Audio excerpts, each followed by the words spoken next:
Madam Moderator, my president at Notre Europe, dear António, Prime Minister, dear Anna, Vores Yanis, distinguished members of the International Council of ΔΙΚΤΥΟΥ, Excellencies, ladies and gentlemen. Being back in Athens after quite a few years, I'd like to begin with a personal note. On Saturday, that is the day before yesterday, I went to the Agora and the store of Atelos in the company of Ananyanis Diamantopoulou. And for me, it was for nostalgic reasons. Two nostalgic reasons. 10 years ago, on 16th of April 2003, I signed as Prime Minister for Finlandia the Treaty of Accession at the memorable ceremony at the store of Atelos. It was a great occasion for the European Union and for me, because when I walked out of the store of Atelos and the Agora, I never returned anymore to the Prime Minister's office. That was my last act as Prime Minister after 2 periods, 8 years. What a way of exit from politics at that level from government. The other nostalgic motive for me to go back to the Agora dates back to my schoolboy days, when I read all the works of Plato that were available in the city library of my hometown in East Central Finland. And I became passionately interested in Greek philosophy and things classical Greece. So visiting the Agora, I imagined that there was Socrates standing at the corner with fans around him, making his provocative remarks, criticizing the rulers, and the fans applauding. Ladies and gentlemen, in the north and in the south, we represent the extremes, in a way. António Vitorino and I, north and south, we actually share to realize we share the Western Greco-Roman culture. That is Finland, having become part of the Western world, and actually the beginning of our historical time from the 12th century on.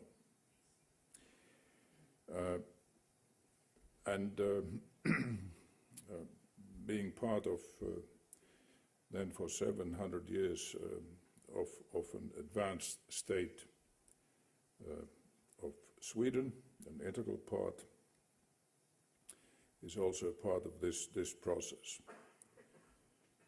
We have differences and some common traits in our histories, Greece and Finland.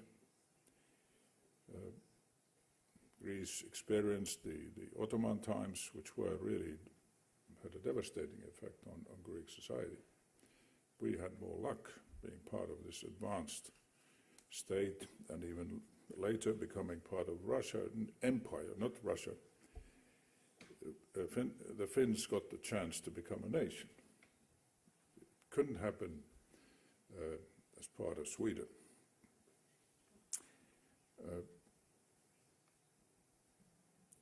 What really connects us is actually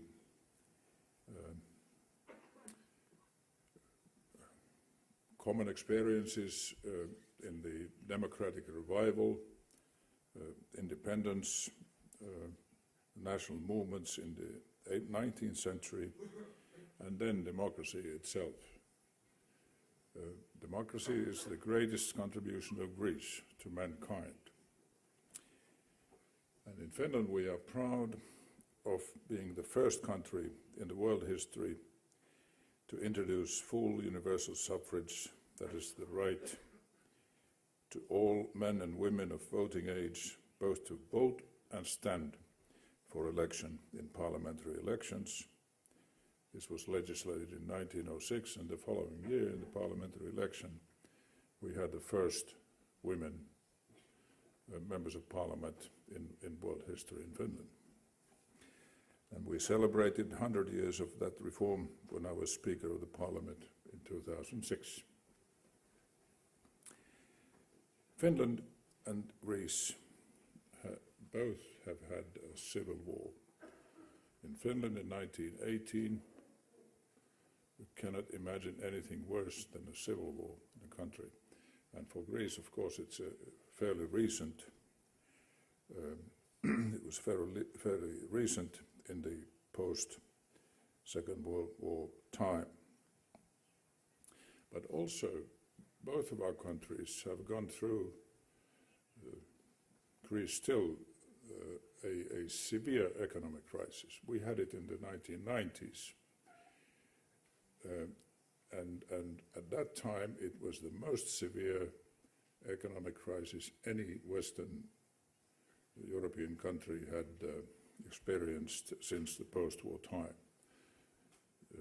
Unemployment going up to 20%, which was absolutely unprecedented in our post-war history.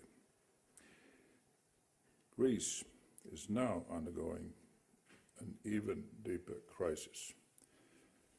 But this, of course, should and does help to understand each other's problems. The lesson from the history of our two countries is to look at each other's situation with humility and compassion. Our nations have suffered in history, struggling for stability, security, and an opportunity to develop our societies in peace. And we have found a safe haven in the European Union, where we share interdependence and vital common interests as Europeans. And in fact, Greece being one of the middle-sized countries, Finland small, we share also a bigger interest than the big ones in being part of the Union. Now, ladies and gentlemen, let me make a few remarks on the actual situation in and around the euro and the Greek situation. I have consulted particularly the analysis made in the Bank of Finland. So, first, it is important to have a realistic and correct analysis of the euro crisis and how it was built up.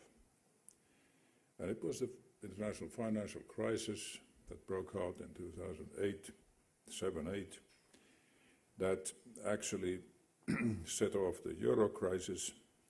And what it did was to uncover,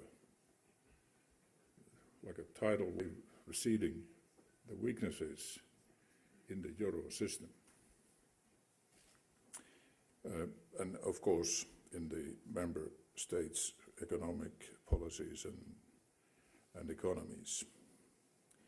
So from the beginning, we have to understand that the problems are both on the euro level, where we all share responsibility for what happened at that time, and then on the national level, where the responsibility lies with the governments and of course the people.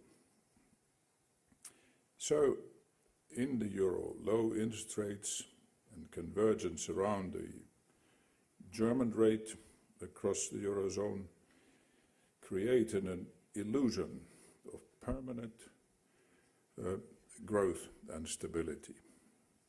Some basic economic fundamentals, that is build up of hidden deficits, loss of competitiveness due to rising labor costs and other costs, and current account deficit growing in many countries, they were not paid attention to. Although the IMF and OECD warned about this development. So they were neglected on the euro level, and we can also say that the market failed, because the markets also paid attention only to the low rate and the convergence of the rate. And secondly, on the difference between the North and the South, and now we come to the national level, was in deficit control and the general orientation of economic development. In the South, there was a lot of investment going to real estate. Well, we know the housing investments and the bubbles that burst, whereas in the most northern countries, like my country, we invested in research and development, education, and industrial renewal geared for increased exports.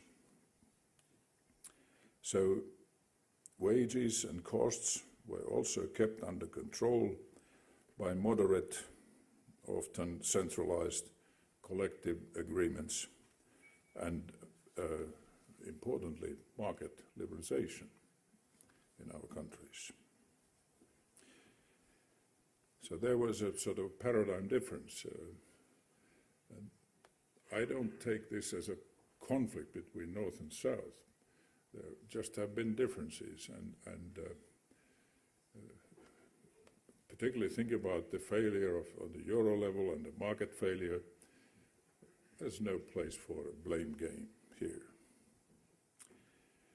Now, I will skip going through the history of the crisis. I would like to make some comments on Greece. I had the honor of meeting the Minister of Finance, Mr. Stournaras, this afternoon. It was a meeting with an optimistic note, and I really enjoyed it, as well as having a discussion with Prime Minister Simitis, and also yesterday with Prime Minister George Papandreou, and Nadia Montepolo, colleagues. I have studied the IMF latest conclusions report on Greece. And there is the positive note. The IMF gave credit to the progress made in Greece. Interest rates coming down. Primary balance, approaching primary balance. Dramatically improved competitiveness. And other, and of course also the cuts in spending the government has committed itself to. Actually, I agree with all the points made by the IMF, particularly with the main thrust of their statement, and that is that fiscal austerity, and this of course applies for the whole Union, or Eurogroup, is reaching its limits.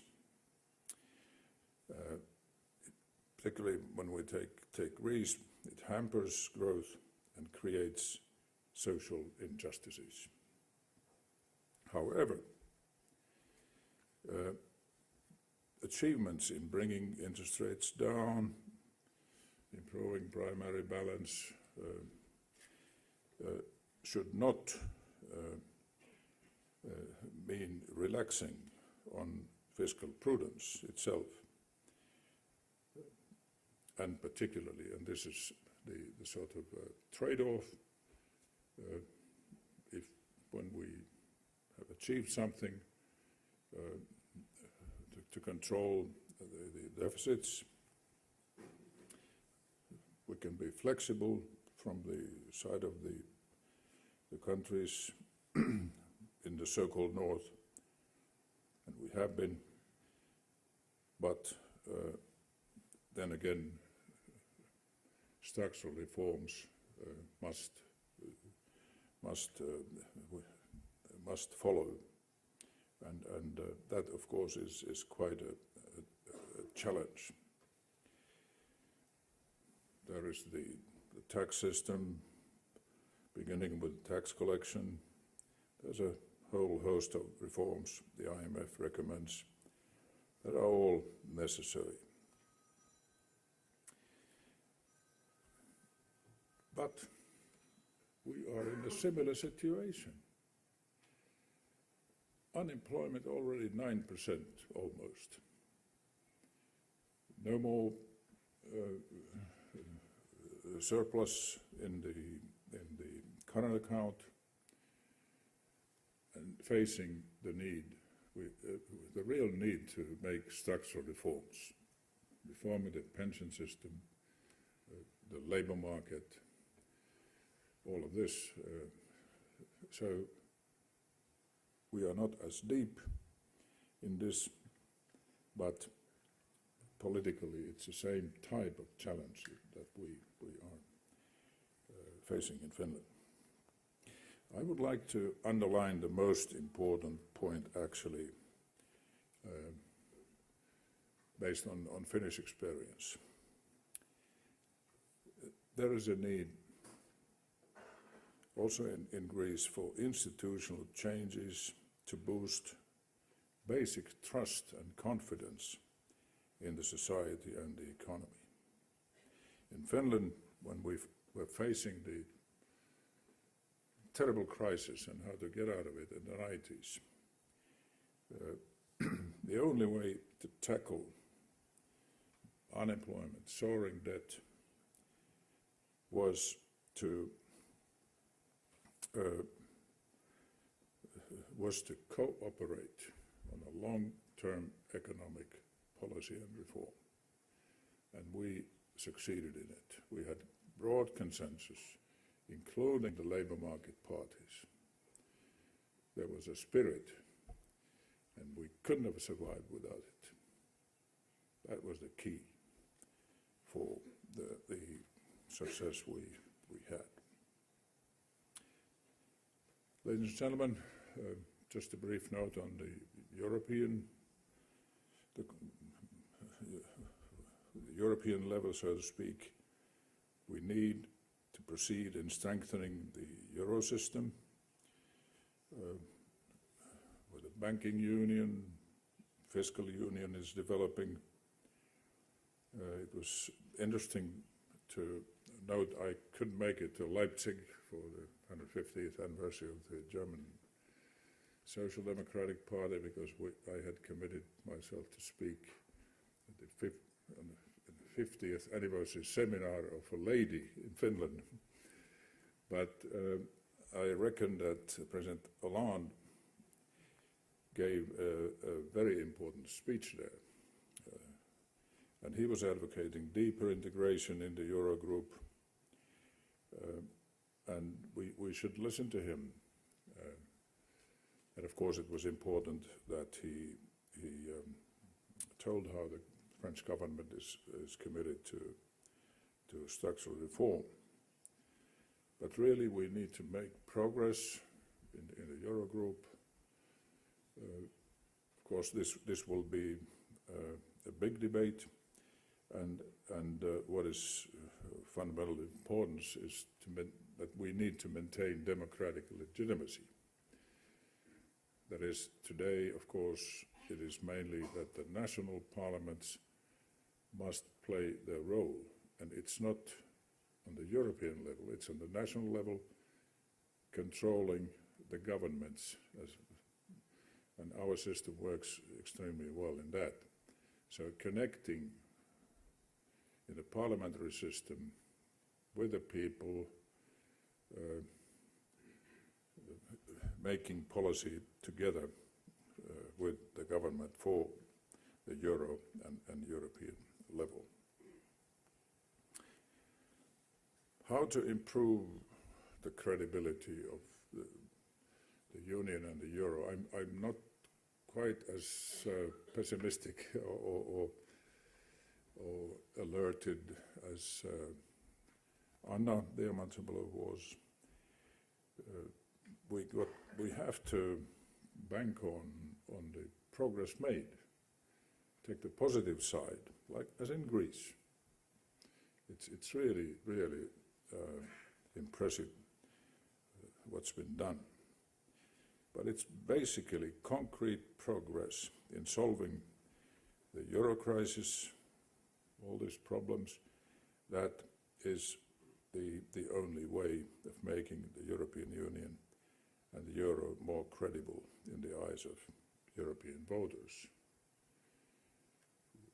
As a northerner, I advocate less rhetoric, more pragmatic work and concrete results. But of course, the European idea we must keep clear in our minds. And what gives reason for optimism, among other things, is and